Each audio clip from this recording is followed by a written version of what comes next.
I used to believe that if you stayed quiet long enough, the world would eventually forget you were there. There was comfort in that idea, safety. If no one saw me clearly, no one could reach inside and rearrange me without permission. Silence felt like armor, thin, maybe, but familiar. I wore it every day until it stopped feeling like protection and started feeling like a coffin. The apartment was too quiet that morning. Not the peaceful kind of quiet, but the kind that buzzes, that hums just under your skin. The kind that makes you hyper-aware of your own breathing. I stood in the kitchen holding a mug I'd already forgotten to drink from, watching steam curl upward and vanish. Everything vanished eventually. Heat, sound, people. I wondered, not for the first time, how many parts of myself had disappeared without me noticing. The mirror across from me caught my reflection at a bad angle. Dark circles under my eyes, shoulder slightly hunched, as if I were bracing for something that never quite arrived. I looked like someone who was always waiting for permission to speak, to leave, to exist. I turned away. There are memories that announce themselves loudly. They crash into you with no warning. And then there are the other kind, the ones that seep in slowly, quietly, until you don't realize you're drowning until it's too late. Mine belonged to the second kind. I hadn't always been like this. I know that because sometimes, very rarely, I catch glimpses of who I used to be. In old photos. In the way I laugh when I forget to be careful. In moments when I speak without rehearsing the words first and surprise even myself. I used to take up space. Not loudly. Not dramatically. But comfortably. I didn't question every movement. I didn't shrink instinctively when someone raised their voice or closed a door too hard. I trusted my reactions. Trusted my instincts. Trusted people. That version of me feels like someone I once knew, not someone I was. The shift didn't happen all at once. It never does. People like to imagine trauma as a single moment, a clear before and after. But real damage is gradual. It's cumulative. It builds quietly until one day you realize you don't recognize the person you've become. I met her because, yes, this time it was a her at a place that felt neutral enough. A mutual friends gathering. Warm lighting, casual conversation, music low enough that you could hear yourself think, but not low enough to feel exposed. She had an easy smile, the kind that made you feel seen without making you feel examined. She asked questions and waited for the answers. That alone felt disarming.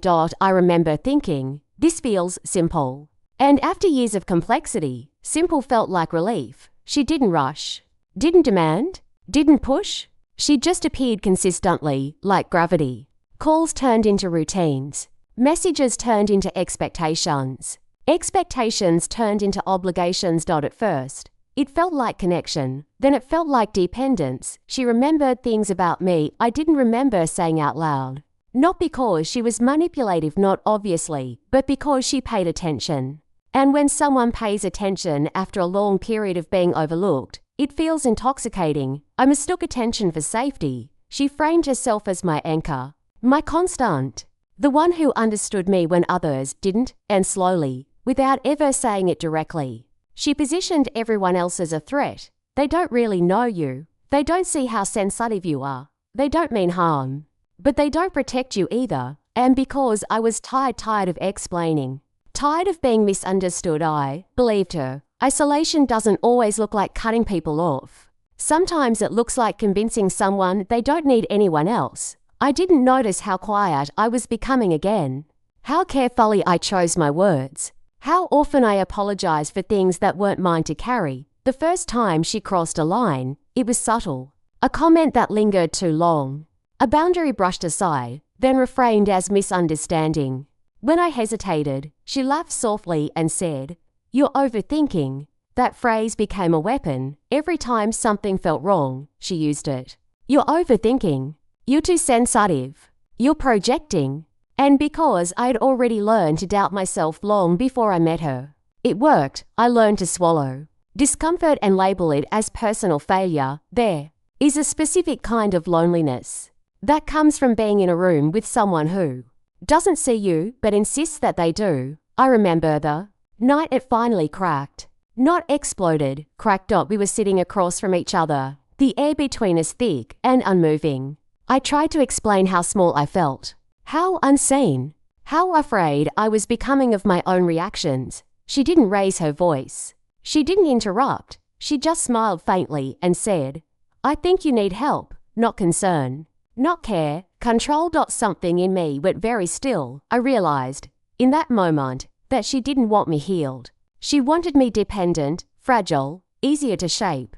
I left that night with my hand shaking and my chest tight, convinced I was the problem even as something deep inside whispered, "Run." Leaving didn't feel empowering. It felt like grief. I mourned the version of her I thought existed, the safety I imagined, the future I'd subconsciously started to build around her presence. Recovery wasn't linear. Some days I felt clear-headed, grounded. Other days I felt like I was unraveling all over again. I replayed conversations, wondered where I'd failed, what I could have done differently. Therapy helped, but not in the way people expect. It didn't erase the memories. It didn't magically make me strong. It taught me something quieter and more important: how to listen to myself again. That voice, the one I'd buried under years of silence, was still there. Soft, but persistent. I started practicing saying small truths out loud, in safe spaces, then in slightly less safe ones. I practiced disappointing people, practiced taking pauses before responding, practiced sitting with discomfort instead of immediately apologizing for it. It was exhausting. Some nights I lay awake wondering if I was doing it wrong, if healing was supposed to feel this raw, this slow, this lonely. But then there were moments, tiny, almost invisible moments, where I noticed a shift. I stopped flinching when my phone buzzed. I stopped rehearsing apologies that weren't necessary. I stopped shrinking when someone disagreed with me. The silence didn't disappear. It changed texture. It became less suffocating, less sharp, more like space than absence. One evening, months later, I found myself laughing, really laughing at something stupid and unimportant. The sound surprised me.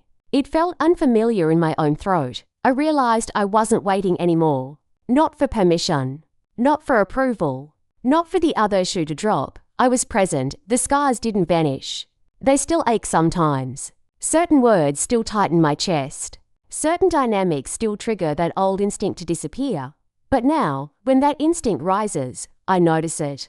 I don't obey it automatically. That feels like freedom, not the loud, triumphant kind. The quiet, steady kind that doesn't need witnesses. I don't think silence is evil. I think it's misunderstood. Silence can be rest, reflection, choice. The danger is when it's forced. When it's used to erase you. I still value quiet.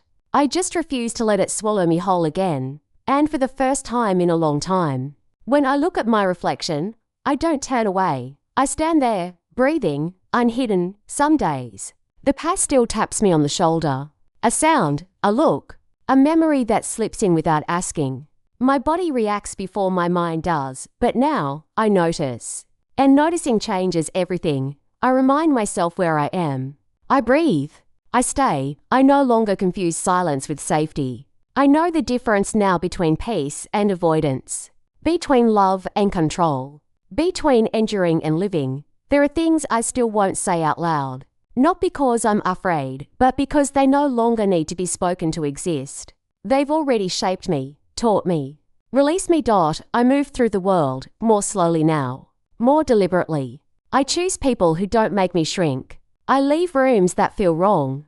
I trust the quiet voice inside me instead of drowning it out. I survived. That is true. But more importantly, I am no longer just surviving. I am here.